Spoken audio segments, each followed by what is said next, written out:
ओम नमः सिद्धेभ्यः। ओम नमः सिद्धेभ्यः। ओम नमः सिद्धेभ्यः।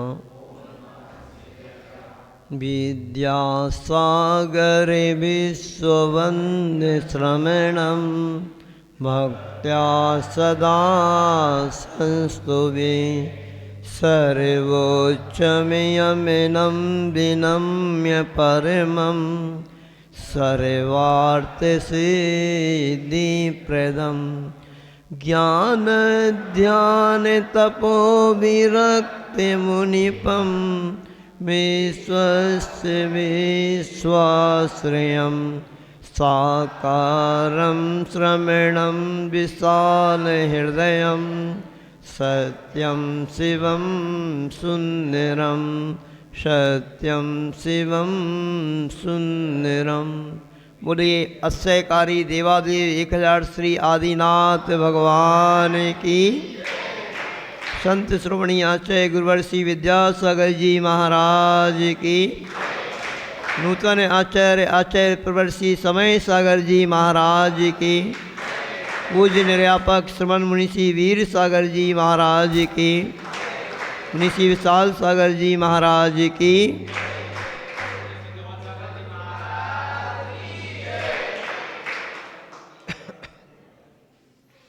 देखिए, आचार्य गुरुवर विद्यासागर जी महाराज का समाधि महामहोत्सव त्रिदिवसीय कार्यक्रम इस महात्पुर नगर में विनीत सागर जी महाराज जी के जन्म ग्राम में अपन प्रारंभ करने जा रहे हैं। और वह महान समाधि को आचार्य गुरुवर ने कैसे धारण किया, कैसे उन्होंने उत्कृष्ट समाधि को प्राप्त किया, हमने कल आपको थोड़ा सा बताया था कि आचार्य भगवान ने इन 50 वर्षों में ऐसी अद्भुत साधना की है।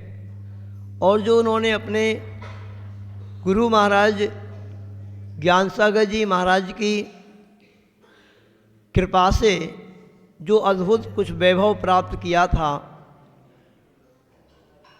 उसकी बदौलत ही वह इस प्रकार से परम उस समाधि को प्राप्त हुए। एक प्रसंग मैंने कल आपको सुनाया था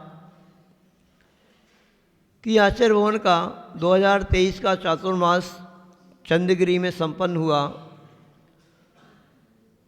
उस चातुर्मास में भी कल हमने जब परम पूज्य तपस्वी मुनि महाराज चंद्र प्रभु सागर जी महाराज का लेख पढ़ा, जो कल पुस्तक आपको दिखाई थी महायात्रा वाली, उस लेख में पढ़ा कि चातुर्मास में ही आचार्य श्री को बहुत सारी समस्याएं खड़ी हो गई थी, किंतु आचार्य गुरुवर तो हमेशा दृढ़ चारित्र वाले थे। और आचार्य श्री के बारे में एक कोई बहुत महान वैद्य थे, उन वैद्य जी ने उनकी नाड़ी देख करके बता दिया था एक बार जब आचार्य श्री बीमार हुए थे कि आचार्य विद्यासागर जी महाराज की जो तपस्या है वो कोई इस भाव की नहीं है, ये कम से कम 5 भवों से वैरागी है। मतलब 5 भवों से उनकी साधना चल रही है इस प्रकार की। वो तो अपन सभी का पुण्य का उदय था कि वो इस पंचम काल में इस भारत क्षेत्र में उत्पन्न हो गए, जन्म ले लिया अपन सबके पुण्योदय से। नहीं तो वो तो विदेश क्षेत्र में जन्म लेकर के वहाँ से मोक्ष चले जाता है, ऐसे जीव हैं वो। तो देखिए, वो ऐसे थे आचार्य भगवान, क्योंकि जो आचार्य परमेष्ठी होते हैं ना, वो सबके लिए तो प्रायश्चित देते हैं, किंतु खुद का प्रायश्चित वो स्वयं ही लेते हैं। तो देखो, उस चातुर्मास में ही उनकी परीक्षा प्रारंभ हो गई। चंद्रप्रभ सागर महाराज ने बताया उस लेख में कि जैसे आचार्य श्री इस महाराष्ट्र की धरती से उधर उस साइड गए, उनका स्वास्थ्य बिगड़ना प्रारंभ हो गया। इस महाराष्ट्र की धरती में सिरपुर में आचार्य श्री बहुत आनंद में रहे। ये महाराष्ट्र का अतिशय है कि सिरपुर में आचार्य श्री का स्वास्थ्य बिल्कुल मंगलमय रहा। और यदि सिरपुर से आचार्य श्री चंद्रगिरी की ओर नहीं जाते तो अपन सबको आचार्य श्री कम से कम अभी 10-15 साल और मिल जाते। ये महाराष्ट्र की विशेषता है। वहाँ पहुँचे, जैसे हमने आपको कल बताया था, अमरकंटक पंचकल्याणक के बाद जैसे चातुर्मास स्थापित करने की बात आई, कमेटी ने निवेदन किया और चंद्रगिरी में चातुर्मास प्रारंभ हुआ। तो चातुर्मास के प्रारंभ में ही आचार्य श्री को वहाँ पर आँखों की प्रॉब्लम हो गई। ये बात किसी को मालूम नहीं है। सबसे पहले ये प्रॉब्लम निरामय सागर जी को प्रारंभ हुई, फिर प्रसाद सागर जी महाराज जी, चंद्रप्रभु सागर जी को हुई, फिर प्रसाद सागर जी को हुई और फिर आचार्य श्री को भी हो गई। आचार्य श्री को बहुत ज़्यादा हुई, पूरी उनकी आँखें लाल हो गईं, सूज गईं। तो इस प्रकार से उनको प्रारंभ हुई। जैसे ही आँखों की प्रॉब्लम थोड़ी सी ठीक हुई तो उनको पेट संबंधी बहुत ज़्यादा प्रॉब्लम होने लगी। कुछ पेट की प्रॉब्लम ठीक हुई तो उनको कुछ दूसरी एक प्रॉब्लम रहती थी आचार्य श्री को, ब्लड वगैरह आना ये जंगल के समय, ये प्रॉब्लम भी बहुत ज़्यादा बढ़ गई। इससे उनको उठने बैठने में बहुत परेशानी होने लगी। इस तरीके से उनकी परीक्षा प्रारंभ हो गई और जब चातुर्मास के समय इस प्रकार की प्रॉब्लम प्रारंभ हो गई, धीरे धीरे चातुर्मास तो संपन्न हो गया, किंतु देखो आचार्य जी को शायद कुछ आभास होने लगा था। शायद क्या, देखो वह अपनी साधना, आचार्य गुरु विद्यासागर जी महाराज ने जो भी साधना की है पूरे जीवन भर, वो कभी अपनी साधना का एडवर्टाइजमेंट नहीं करते थे, सबके सामने नहीं बताते थे, वो अपनी साधना करते थे बस। और मुझे तो ऐसे लग रहा है कि उन्होंने अपनी साधना 2011-12 में जो चंद्रगिरी में चातुर्मास हुआ था, उस समय हम लोग भी वहीं पर थे और वहाँ पर उन्होंने आचार्य श्री ने भगवती आराधना ग्रंथ का स्वाध्याय प्रारंभ किया था। और बस 2011 में जो प्रारंभ किया वो 2023 तक लगभग 12 वर्ष हो गए और उनकी ये पूरी 12 वर्ष की साधना समझ लीजिए वहीं से प्रारंभ हो गई थी। और एक दिन चातुर्मास के बाद चंद्रप्रभु सागर जी महाराज ने, यानी शायद तिल्ला नेवरा से भी आ गए हों, उसके बाद बात रखी हो कि आचार्य श्री आपका स्वास्थ्य थोड़ा अब गिरता जा रहा है और जब जब भी देखा है आपका स्वास्थ्य खराब हुआ है और यदि क्षेत्र परिवर्तन कर लिया जाए तो आपका स्वास्थ्य ठीक हो जाता है। जैसे कई बार हुआ, देखो ऐसे देखा आचार्य जी का स्वास्थ्य बहुत ज़्यादा, एक बार खुरई में खराब हुआ, जैसे ही बिहार किया तो ठीक हो गए। एक बार फिर रामटेक में हुआ, जैसे ही बिहार किया ठीक हो गए। ऐसे कई ऐसे प्रसंग आए तो आचार्य जी थोड़ा सा क्षेत्र परिवर्तन कर लिया जाए। तो आचार्य जी ने कहा देखो अभी पोष का माह चल रहा है, पोष चल रहा ना, पोष और माघ में मूलाचार में आया है कि बिहार नहीं किया जाता है, ऐसे उन्होंने कहा। जबकि इससे पहले कई बार पोष और माघ में बिहार उन्होंने किया है, ऐसा नहीं है, किया है पहले तो किया है, किंतु अभी उन्होंने ऐसे कुछ विकल्प रख दिया कि अभी बिहार करना ठीक नहीं है। मतलब उनको कुछ आभास हो ही गया था। और एक बात और महाराज जी ने बताई कि वहाँ के जो अध्यक्ष जी हैं किशोर जी, उनको किसी प्रसंग में आचार्य जी ने बताया था कि चंद्रगिरी वालों को कोई विशेष मिलने वाला है। ये घोषणा पहले ही कर दी थी उन्होंने, वो बात अध्यक्ष जी ने बाद में बताई होगी। तो ऐसे करके उनको कुछ कुछ आभास हो गया था इसलिए वो चंद्रगिरी से कहीं विहार करके अन्यत्र नहीं गए। और देखिए एक बात और महत्वपूर्ण आपको उनकी बताते हैं, विशेषताएं आचार्य श्री की, कितने कठोर थे वो। हमने एक बार देखा था कि आचार्य श्री का अमरकंटक में गलती से कैसे पत्थर में ठोकर लगी है, क्या हो गया, तो कमंडल गिर गया, तो उसका ऊपर का जो वो टूट गया। आचार्य श्री इतने कठोर थे अपने चर्या में, उसी दिन उन्होंने उसका उपवास कर लिया। कमंडल गिर गया तो उसका उपवास कर लिया। हम लोगों को कमंडल गिरने पर कुछ करने पर ऊनोदर देते थे, और उन्होंने क्या कर लिया, उपवास ही कर लिया। ऐसे ही उसमें महाराज जी ने बताया कि जैसे तिल्ला नेवरा में उनका पंचकल्याण करने के लिए गए थे ना, हमने आपको बताया था कि चंद्रगिरी चातुर्मास के बाद वहाँ तिल्ला नेवरा एक गांव है, वहाँ पे पाषाण का मंदिर बना था, उसके पंचकल्याण के लिए आचार्य श्री गए। उसके बाद उनका श्वास ठंडी के कारण खराब हो गया, तो आचार्य श्री को सबने निवेदन किया, मुनि महाराज जी लोगों ने, कि अब आचार्य श्री आपका स्वास्थ्य ऐसा नहीं है कि आप पैदल चल सकें, तो अपन डोली से चलें। आचार्य श्री का मूड नहीं था डोली में बैठने का। 50 वर्षों में कभी वो अपनी ऐसी परिस्थितियां, विपरीत परिस्थितियां आई, बुखार में भी विहार करके, बहुत पहले की बात है, जयपुर से किशनगढ़ पहुंचे थे। डॉक्टरों ने मना कर दिया था कि इस प्रकार की स्थिति में आप विहार नहीं कर सकते, आप विहार करेंगे तो आपका और स्वास्थ्य बिगड़ जाएगा। किंतु आचार्य श्री का 2-3 दिन से बहुत ज़्यादा स्वास्थ्य था, फीवर आ रहा था, किंतु आचार्य श्री उस दिन डॉक्टरों ने मना किया और आचार्य श्री 18 किलोमीटर चले। ऐसा साहस और ऐसा उनका दृढ़ संकल्प हुआ करता था। कभी वो डोली ओली में बैठना पसंद नहीं करते थे, अभी भी उनका मन नहीं था, किंतु डोली में अब विपरीत परिस्थिति ऐसी कि बैठना पड़ा। तो फिर आचार्य श्री ने जैसे ही डोली में बैठे और उसी दिन से फिर आहार में रोटी बंद कर दी। ये मुनि संघ को मालूम नहीं पड़ा।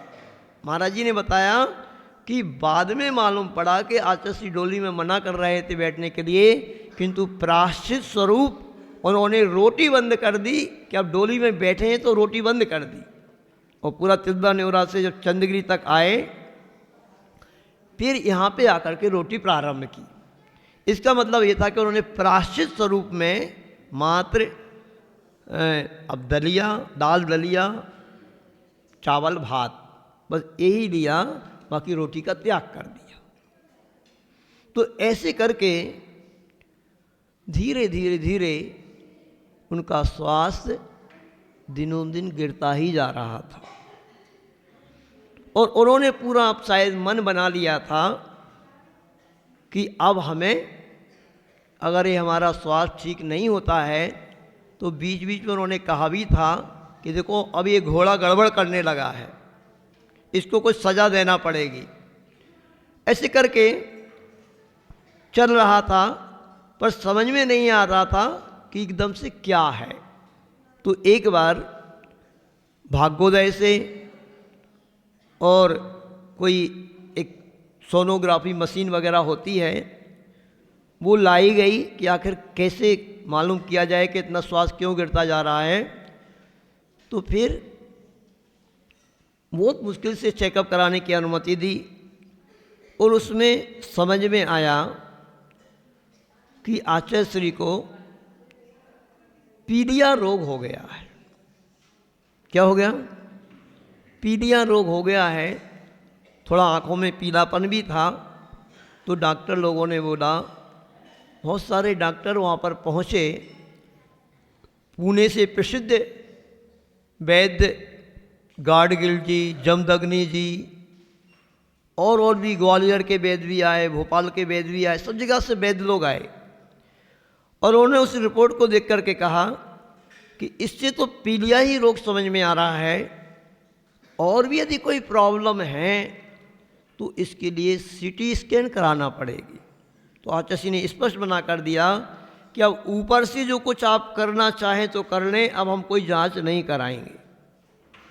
जब देखना, जब ब्लड चेक करने की बात आई तो आचार्य ने कहा, गजब की बात कही, देखो देखो केश लॉन्च करते हैं ना, तो केश लॉन्च के दिन महाराज जी का उपास होता है कि नहीं?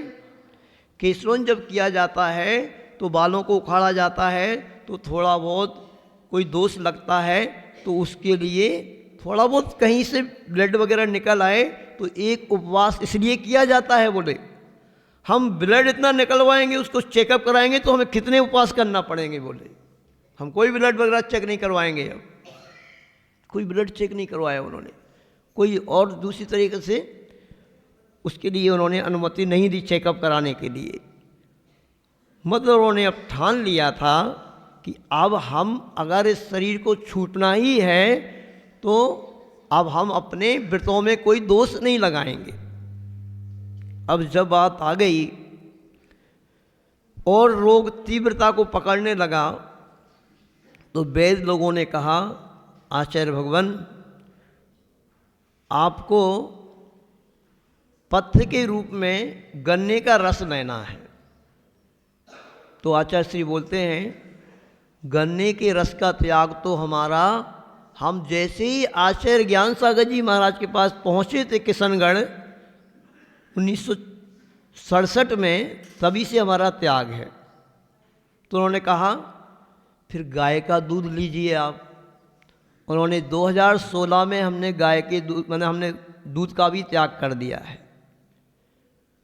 तो वैद्य लोगों ने कहा, आचार्य भगवान अगर आप पथ्य सेवन नहीं करेंगे तो फिर तो आपका स्वास्थ्य सुधरना मुश्किल है। उन्होंने कहा, आचार्य श्री ने, आज ये पंक्तियाँ यहाँ पे सार्थक होती हैं कि रघुकुल रीति सदा चली आई, प्राण जाए पर वचन न जाई। प्राण छोड़ने को वो तैयार हो गए कि उन्होंने जो प्रतिज्ञा ली है उसको छोड़ने के लिए तैयार नहीं हुए। उन्होंने जो हम वर्षों से साधना करते आ रहे हैं उस साधना को हम कैसे छोड़ दें। एक महत्वपूर्ण बात उन्होंने और कही, लाख उपचार करने के बाद भी कई बार व्यक्ति स्वस्थ नहीं भी होता है, जरूरी थोड़ी है, तो हम इसके लिए अपने संकल्प को क्यों तोड़ें। और उस समय वैद्य लोगों ने ये कहा, देखो कि आचार्य श्री जो हम भी आप लोगों के लिए प्रेरणा दे रहे हैं ना, और उसी के लिए आज आप सभी लोगों ने यहाँ पर विशेष सेंद्रीय खेती का आयोजन रखा है। उस समय सभी वैद्यों ने यही कहा, जब दूध की लेने की बात कही थी ना आचार्य श्री को उन्होंने, कि गाय के दूध में जो ऊर्जा है, जो तत्व हैं, दुनिया में ऐसा कोई दूध नहीं जो दूध में कोई शक्ति हो। और आचार्य श्री यदि आप गाय का दूध ले लेना तो आप पूर्ण स्वस्थ हो जाएंगे, किंतु उन्होंने अपने संकल्प के कारण लिया नहीं। अब आप लोगों को समझना है, आचार्य श्री के इस प्रसंग से भी आपको समझना है कि आप सभी को अपने घरों में कम से कम एक एक देसी गाय अवश्य रखना चाहिए। रखेंगे कि नहीं? क्यों भाई? जब आपके यहाँ पे खेती है, सब कुछ आपकी व्यवस्था है, और कुछ लोग पशु रखे ही हैं। जर्सी गायें तो 8-8, 10-10, 4-4, 6-6 सभी के घरों में हैं, किंतु सभी के घरों में देसी गाय नहीं है। जो देसी गाय आपको अमृत देगी, उसको पी करके आप अजर अमर हो जाएंगे, आपको औषधि का काम करेगी वो। हर व्यक्ति को, उसमें भी कहते हैं गिर गाय, गिर गाय का दूध सबसे ज़्यादा श्रेष्ठ है। इसीलिए आचार्य गुरु विद्यासागर जी महाराज ने गिर गाय के लिए आशीर्वाद दिया था बीना बारह में। आज वहाँ पर आचार्य श्री के आशीर्वाद से कम 1000 गायों का पालन हो रहा है, 1000 गिर गायों का पालन हो रहा है। क्योंकि गिर गाय का दूध और गिर गाय का तूप अमृत है। किंतु आचार्य श्री ने तो अपने संकल्प के कारण कुछ भी ग्रहण नहीं किया, और उन्होंने तो बस यही ले लिया था प्रण कि अब कुछ भी हो हम अपने नियम में, संयम में, अपने व्रतों में दोष नहीं लगाएंगे। शायद इनको आभास हो गया था कि अब ये शरीर हमारा बचेगा नहीं। तो उन्होंने दृढ़ता के साथ उस रोग की उग्रता को रूप धारण करता जा रहा था और उस पीड़ा को बहुत क्षमता के साथ सहन किया। महाराज जी ने ये भी बात बताई, हम लोगों ने तो ये देखा ही है आचार्य श्री के जीवन में कि आचार्य श्री को कोई परेशानी हो जाए कभी वो व्यक्त नहीं करते थे, किसी से कहते नहीं थे। कुछ उनके लक्षणों को देख करके कुछ समझ जाए अपन, कितनी भी पीड़ा हो कभी उफ नहीं करते थे, पूरा सहन करते थे। और यदि कोई पूछता था ना तो तत्व चर्चा प्रारंभ कर देते थे कि देखो हमारे जो कर्म बंधे हुए हैं ना, उन्हीं का हमारे जीवन में उदय आता है। और उस समय यदि हम ये चिंतन करते हैं कि हमारे कर्म का उदय है, देखो हमने अनेक जन्मों में जो कर्म बांधे होंगे वो हमारे उदय में आ रहे हैं अब। तो जैसे हमने किसी से कर्जा लिया हो, उस कर्जा को चुकाने की बात आती है तो वो चुक जाता है कर्जा, तो वो तो खुशी की बात होती कि नहीं। हमने किसी से कर्ज लिया हो, ऋण लिया हो और वो चुक जाए तो हमें खुशी होती है। तो ऐसी अब चुकाने की बात है। हमने जो कर्म बांधे थे ना, अब हम अगर समता भाव रखेंगे तो वो हमारा कर्ज चुक जाएगा।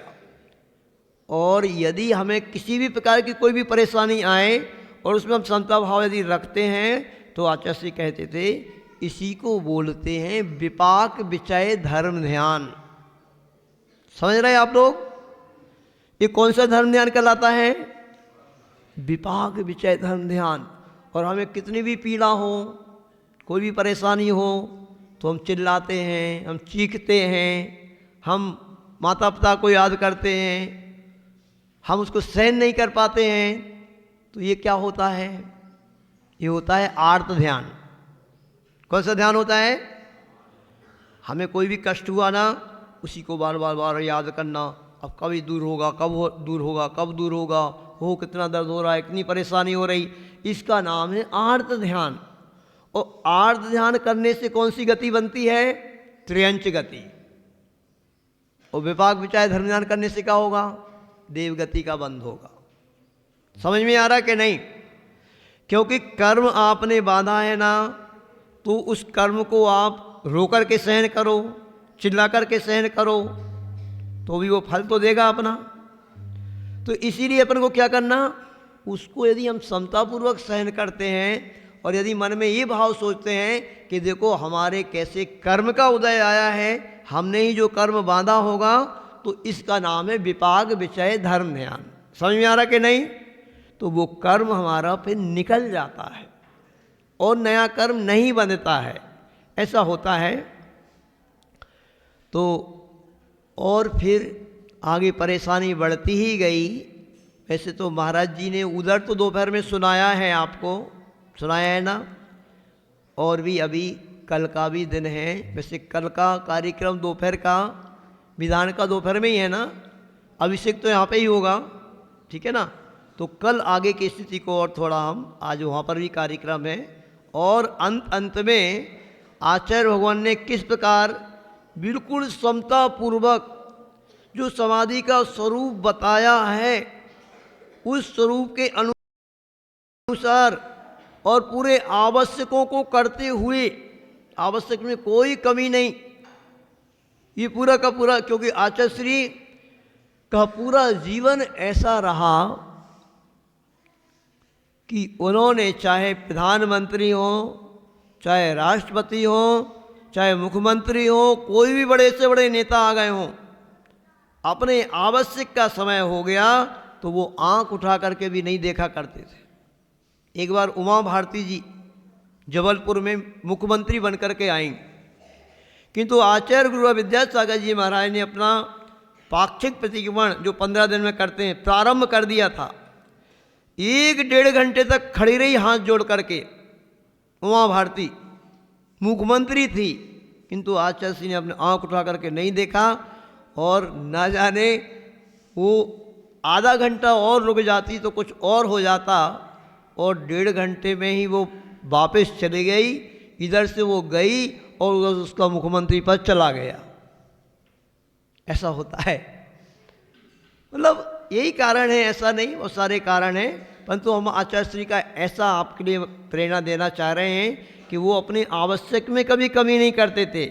और पूज्य चंद्रप्रभ सागर जी महाराज ने यही बताया कि अस्वस्थ होने के बाद भी ठीक 3 बजे आचार्य श्री उठ जाते, प्रतिक्रमण करते, फिर उसके बाद सामायिक होती, फिर उसके बाद सामायिक पाठ हुआ करता था, उसके बाद नंदीश्वर भक्ति होती थी, उसके बाद शंभु स्तोत्र 24 भगवान की स्तुति हुआ करती थी। ये कार्यक्रम पूर्व से जैसा चला आ रहा था वैसा ही चला आ रहा। और एक दिन तो आचार्य श्री ने निरामय सागर जी महाराज जी को कह दिया, मैं यदि अशक्त हो जाऊं, मतलब मैं उठ के भी ना बैठ पाऊं, तो भी हमारे लिए हमारे आवश्यक में कोई कमी नहीं करना कभी, ये हमारे आवश्यक होते रहना चाहिए, आप लोग कराते रहना। तो ऐसे अपने आवश्यकों के प्रति वो अलर्ट रहते थे, अपने आवश्यकों को छोड़ते नहीं थे। और आप हैं एक, आप हो, आप अपना काम होना चाहिए, बाकी की पूजा भाड़ में जाए, ऐसे कर रहे कर नहीं। सोचो, आचार्य श्री के इस जीवन चरित्र को सुनकर के, आचार्य श्री के संस्मरण को सुनकर के आप सबके अंदर ऐसा भाव आना चाहिए। देखो, एक बात हम आपको बता दे रहे, बाकी बात हम कल सुनाएंगे। क्या भाव आना चाहिए? जब 5 भवों से जो व्यक्ति वैरागी है और इस भव ने जिसने इतनी महान साधना की है, उसको भी ऐसे कर्म का उदय आ गया कि इतना भयंकर पीलिया रोग हो गया, तो आप सोचो, विचार करो, अपन किस खेत की मूली हैं? अपन सबको भी अनेक अनेक जन्मों के कर्म बंधे हुए हैं, ना जाने कौन सी असाता कर्म का उदय आ जाएगा, तो अंत समय अपना कैसा होगा क्या पता। तो सोचो फिर अपन को कितना ज़्यादा अलर्ट होने का ज़रूरत है, कितना ज़्यादा अपन को और पुण्य संचय करने की आवश्यकता है, इसमें आप विचार कर लेना सभी लोग। अभी जो आपका राजा का राम चल रहा है, तो आप सभी को कहने के लिए मैं 2 पंक्तियां सुना करके अपनी वाणी को विराम दे रहा हूं। सुनो, ध्यान से सुनो सभी। जब तक तेरे पुण्य का बीता नहीं कगार, तब तक तुझको माप है औगुन करो हजार। बेटा, पुण्य का उदय चल रहा है, कुछ भी करते रहो, अभी कुछ समझ में नहीं आएगा, किंतु जब पुण्य का बैलेंस, जो आपका बैंक बैलेंस है, वो समाप्त हो जाएगा और किसी पाप कर्म का उदय आ गया, तो कुछ भी किसी के साथ हो सकता है। इसलिए सभी लोग उस पुण्य का संचय करो। बोले आचार्य गुरु विद्यासागर जी महाराज।